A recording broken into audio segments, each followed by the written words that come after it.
4월도 이제 얼마 남지 않았습니다. 오늘 25일이니까. 이번에 참 뜻깊은 100회 방송입니다.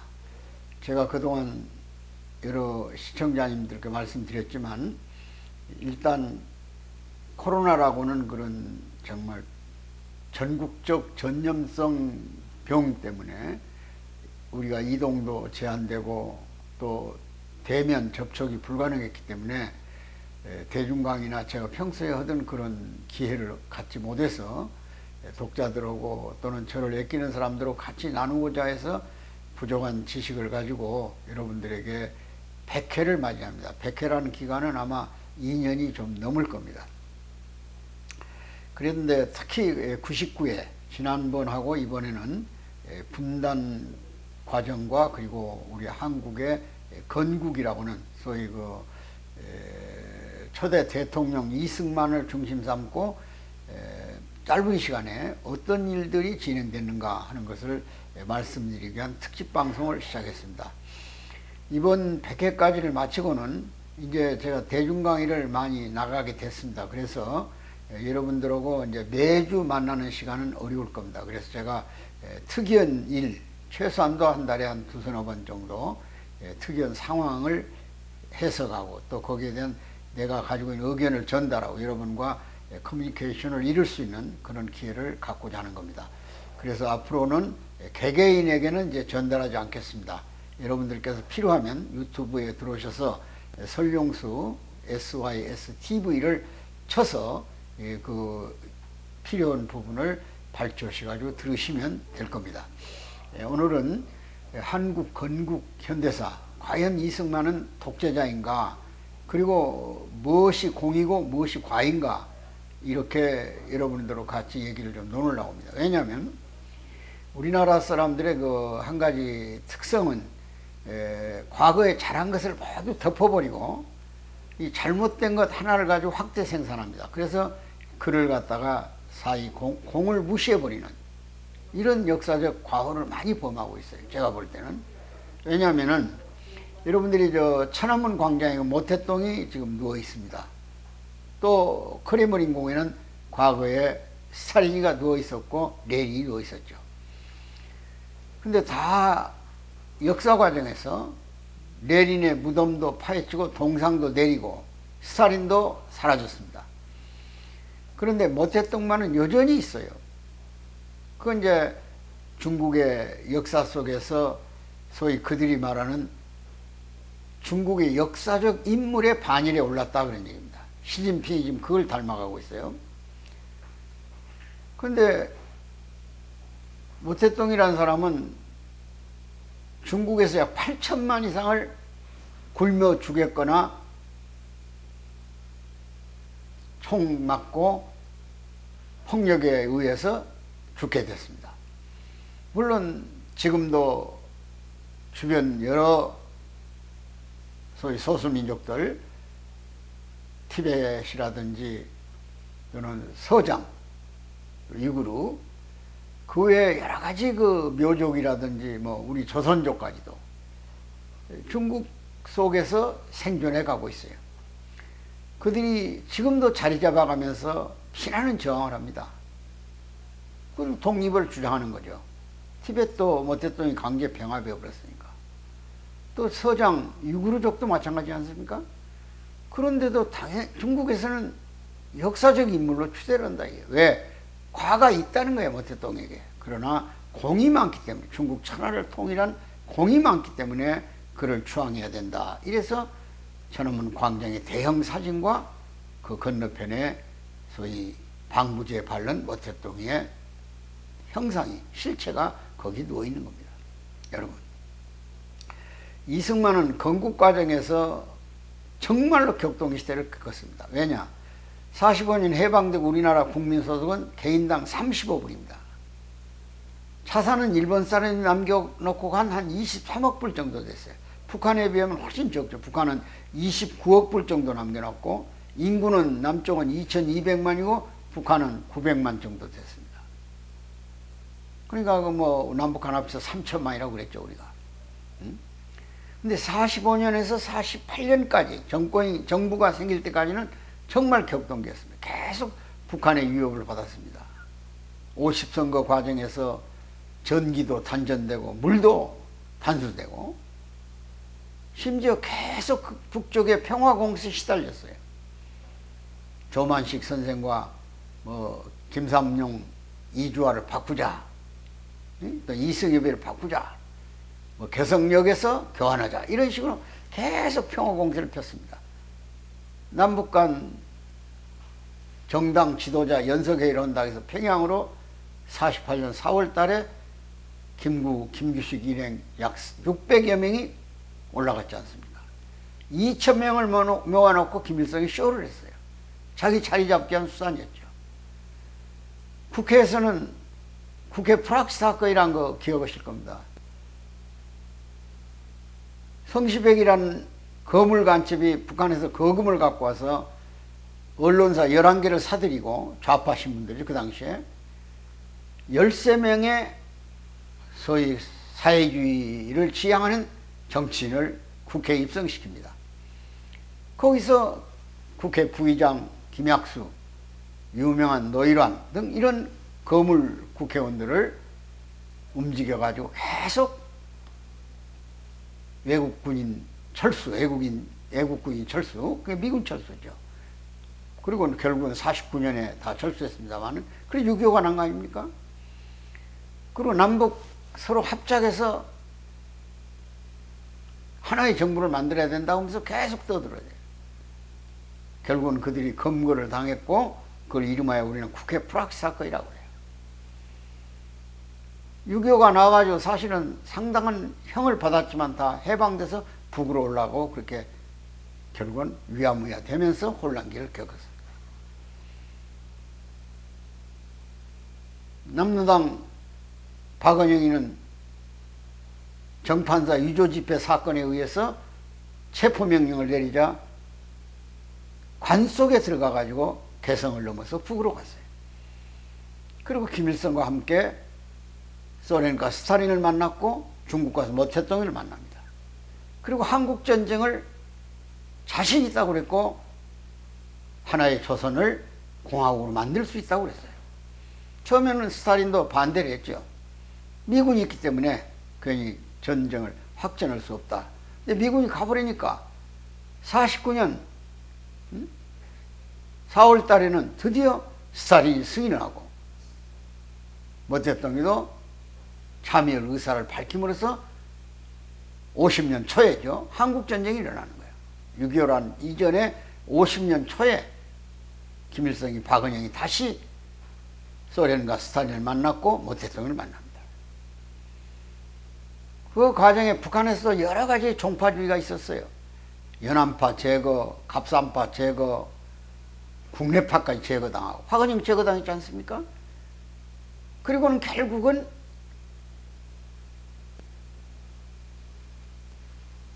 김일성이 독재 정권을 세우는 소위 평양과 함경북도가 소위 PH 사단이라고 합니다. 갑산파하고 합쳐가지고 정권을 수립하고 그들 나름의 정권을 만들어냅니다. 김일성이가 45년 10월 14일 날 평양에 들어와가지고, 평양 유수령 사령관, 계엄사령관이지 않습니까? 그리고 소련의 철저한 KGB와 동조를 하면서 스탈린의 호응을 받아가지고 박은영이를 제껴버리고 북한 권력의 중심부에 서버리는 거예요. 그 격동기의 남쪽에서 엄청난 여러 형태의, 근데 거의 사회주의 성향을 띤 여운형은 말할 것도 없고, 김규식도, 또 심지어 김구 선생님까지도 남북 합작이라는 이름 밑에서 우파들의 정치에 움직여주지를 않았습니다. 여기서 장덕수, 송진우가 살해돼 버려요. 정말로 민족의 정체성을 가지고 나라를 세우고자 했던 거물들이죠. 송진우, 장덕수까지도. 이게 48년까지 과정이에요. 그리고 유엔은 47년 11월 달에 유엔 산하에서 한국 정부 문제를 논하기 시작했고, 한국의 유엔 감시하에 총선거를 해야 된다고 그랬어요. 그 48년 1월 달에 유엔 한국 정부 총선거 감시위원단들이 한국에 들어왔어요. 그리고 북쪽에다 연락했어요. 거기 들어가겠다. 북이 거부했고 한국은 받아들여서 48년 5월 선거가 이루어지는 겁니다. 북한은 이미 임시위원회를 통해서 국가를 다 지정해 놨어요. 그리고도 48년 8월 15일 한국 정부가 선언을 하니까 마치 자기들이 책임이 없는 것처럼 9월 9일 날 조선인민민주주의 공화국을 선언하는 거예요. 이런 정치적 형태가 48년까지 있었다 이거야. 그리고 한 2년간 정신없이 일제 청산 문제로부터 여러 가지 시끄러운 사건들이 있을 때 군대도 만들어내고 다 이럴 때 50년 한국전쟁이 나버린 거예요. 3년을 전쟁을 하고 부산 남겨놓고 낙동강까지 밀렸다가 또 저 평양을 거쳐서 신의주까지 가서 압록강물을 마시고 북한의 5개 시군에만 소위 낮은 선봉으로부터 해령, 해산진 요 일대만 태극기가 안 휘둘렸어요. 그러나 유엔군의 힘은 한계가 있고 중공군은 이미 훈련된 군대들이고 중국의 군사적 개입을 통해서 다시 일사후퇴를 서울을 또 내줘요. 메가더에 의해서 인천 상륙이 있었고 50년 9월 아닙니까? 그리고 우리가 10월 1일 날 38선을 넘어서 북진했어요. 그러나 그해 겨울이 얼마나 추웠습니까? 전부 다 뭐 한국의 한 유엔군들은 전부 더운 지방에서 왔어요. 심지어 에티오피아에서 왔고 멕시코에서 왔고 콜롬비아에서 왔고 칠레에서 왔어요. 아르헨티나에서 왔어요. 그런 전투 경험이 없어요. 터키 같은 데는 시장터에 돼지 새끼 가지고 가다가 걸려가지고 한국전선에 온 거예요. 훈련도 안 받고. 이게 한국전의 모습이었어요. 참 기적 같은 일이죠. 한국이 9.4일선을 살았다. 유엔군이 왔다는 거. 거기에 덜레스가 참여를 했고 또 유명한 부흥사 빌 그레함이 참 트루만을 움직였고 앨리스라고는 그 당시에 대통령 담임 목사죠. 그분이 한미협회 회장이지 않습니까? 이승만이 움직여가지고 트루만을 움직여서 즉각 6월 27일 안보리가 소집되고 유엔군 파송을 결정하는 거예요. 이것도 우리의 정말 신의 한 수고 신의 도움이죠. 그리고 53년까지 전쟁하고 나니까 남북한 합쳐 450만의 인명살상이 났는데 남쪽만도 200만이 넘었다 이게요. 그리고 모든 산업시설의 62%가 파산되어 버렸어요. 가옥이 396만 채가 부서져 버렸어요. 이것을 복구하는데 58년이 걸렸다. 58년까지 약 5년 세월이 걸렸다 이게. 그러니까 이승만 정권 60년 4월 달에 4.19가 났으니까 불과 1년 몇 개월밖에 통치를 하지 못한 거예요. 물론 그 과정에서 이승만의 과는 54년 선거죠. 7월 달에 선거에서 자유당이 엄청난 의석을 차지했어요. 그러니까 자신이 만만해져가 초대 대통령 중임으로 끝나야 되는데 3선을 획책해가지고 이름하여 4.4 5.2파동이라는 게 있습니다. 부산 국회에서 부산으로 정부가 옮겨져가지고 거기서 제적 인원이 203석이에요. 근데 202명이 참석했어요. 135명이 초대 대통령 안에서는 뭐 종신제와 같은 3선을 할 수 있다 해가지고 135명이 찬성을 했고 60명이 반대를 했고 7명이 기권을 했어요. 근데 원래 찬성을 완전히 획득하려면 136석이 있어야 돼요. 이게 한 석이 모자라지 않습니까? 요걸 4.4.5입을 해가지고 135석도 찬성이다. 이런 식으로 이틀 만에 번복을 시켜가지고 사회가 혼란스럽고 이승만을 독재자로 몰아가는 그런 시동이 걸렸다 그러죠. 존경하는 애청자 여러분, 얼마나 우리가 혼란기를 겪었습니까? 물론 이승만은 당선됐어요. 그러나 부통령은 민주당의 장면이에요. 정부통령, 대통령과 부통령이 별도로 선거를 합니다. 미국처럼 런닝메이트로 갔더라면 한 정당에서 대통령, 부통령이 나오니까 모든 정책을 세우는데도 부작용이 없었겠죠. 그러니까 이걸 타파하는 수단으로서 이기붕을 선택했고 자유당을 단성시키려니 장면은 인기가 높았고 얼마든지 당선이 가능하니까 이걸 뒤집으려고 무리연수를 내무부 장관, 최인기 등 경찰, 군 모두 동원해가지고 부정성을 획책하다가 3.15 부정이에요. 그것이 3.15 부정. 60년. 그리고 4.19가 난 거예요. 그러니까 사실은 과가 엄청나죠. 민주주의 역사에서. 그러나 이승만이 건국 과정에서 세운 혁혁한 공로는 우리가 인정해야 돼요. 해방 전후에서 한국 사람들은 78%가 문맹입니다. 모든 인맥을 동원해서 쓸만한 인재는 2만 한 4, 5천 명밖에 안 됐어요. 이승만은 문명을 60년까지 10%로 줄였어요. 그리고 미국하고 외교를 철저히 잘해가지고 미국의 구호물자라 우리가 뭐 밀가루라든지 설탕이라든지 뭐 심지어 여러 가지 그 농산물 같은 걸 가져와서 우리 국민의 배를 채웠어요.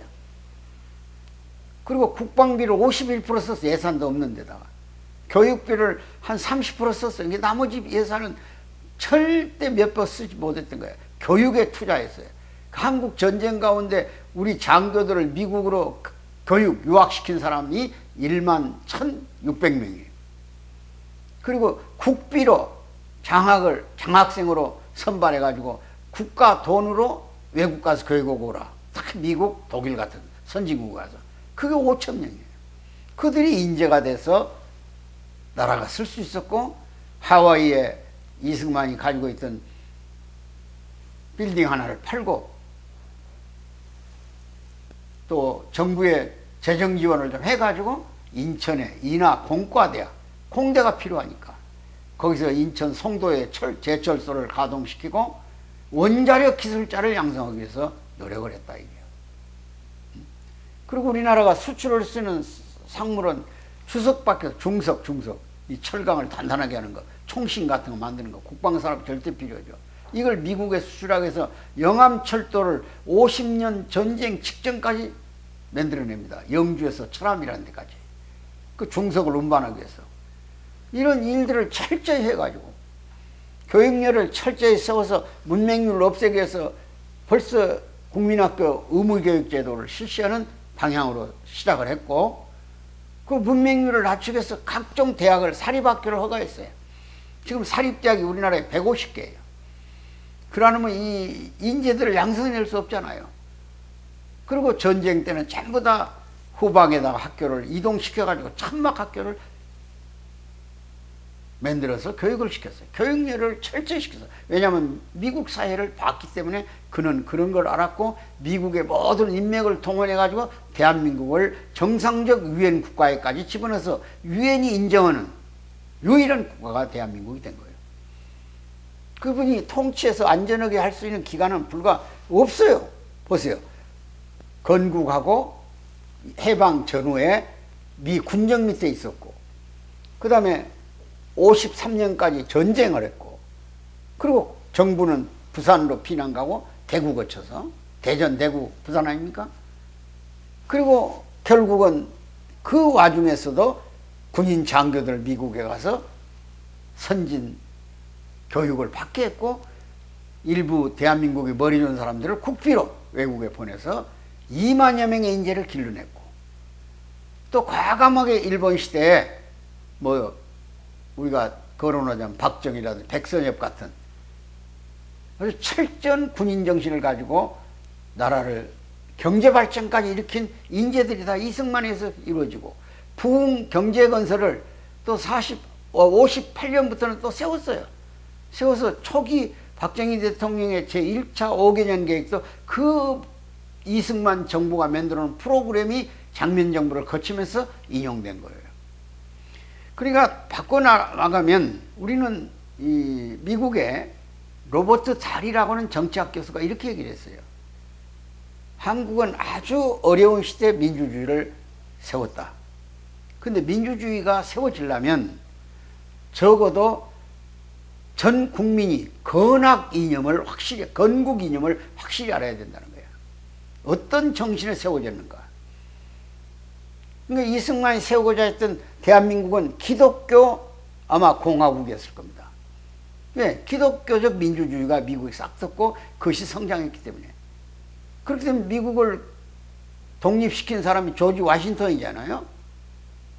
뭘 중간에 유명한 링컨 대통령 같은 분을 거역합니다마는 워싱턴이 건국을 했어요. 그 건국 정신이 첫째예요. 그것을 시민교육의 핵심에 두고 교육한다는 거예요. 그 다음에 로버트 달 교수가 얘기한 것은 경제가 최소한 4,000불이 넘어가야만 민주주의 안정권에 간다는 거예요. 아무리 이념을 건국 민주주의로 가치를 결정했어. 근데 우리나라가 한 4,000불, 5,000불은 전두환 말기 아닙니까? 그러니까 민주화라는 소위 6.29 선언이 나올 수 있는 거예요. 그 기반을 이승만은 초기 어려운 과정에서 지켜왔고 그대로 또 말려들지 않고 정말 대한민국이라도 총선거를 해서 오늘의 우리가 그 혜택을 보고 그 혜택 속에서 대한민국의 선진화, 소위 선진국 반열에 써버린 거예요. G7에 들어가기 생겼잖아요, 대한민국. 정신 바짝 차리고 서들어 나가면 대한민국은 2050년에 미국과 맞담배지는 나라가 된다는 거예요. 희망을 가질 필요가 있어요. 지금 시련을 겪고 있습니다. 여러 가지 우크라이나 사태에 대한 미국과의 관계 이런 것들이 걷잡을 수 없이 되고 있지만 우리는 앞으로 이승만의 정신을 본받아 가지고 실전 건국 이념을 바탕으로 미래의 대한민국 사회를 이끌어갈 인재 양성에도 소홀해서는 안 되고 이승만을 재평가해서 그를 독재자의 반열로부터 벗어나야 돼. 그래서 많은 외국 정치학자들은 이승만을 독재자라고 표현하지 않습니다. 권위주의 시대의 통치 철학을 가졌다. 이렇게 표현을 해요. 민주주의가 위협을 받고 있는 가장 핵심적 가치 요소는 첫째가 가짜뉴스랍니다. 가짜뉴스. 두 번째가 가짜뉴스 다음에 두 번째 위협을 받고 있는 것이 폭력. 그 다음에 돈을 주고 사는 거라는 거예요. 그러니까 우리나라는 이걸 좀 근절시키려고 애를 쓰고 있죠. 지금 정당이 돈 봉투 때문에 휘말려 있지 않습니까? 이 민주주의를 파괴하는 가장 위험적 요소라는 거예요. 가짜뉴스, 폭력 사태, 그 다음에 돈으로 표를 사는 거. 이런 것을 빨리 청산하고 미래 대한민국 사회로 갈 수 있는 힘찬 발걸음을 내디뎌야만 되겠다 그런 얘기입니다.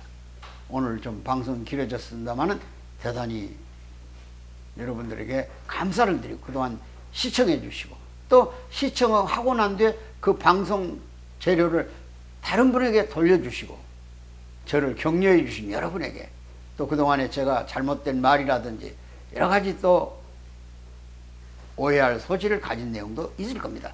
부디 너그러운 마음으로 이해해 주시기를 부탁드리면서 100회 특별방송을 마무리 짓습니다. 대단히 감사합니다.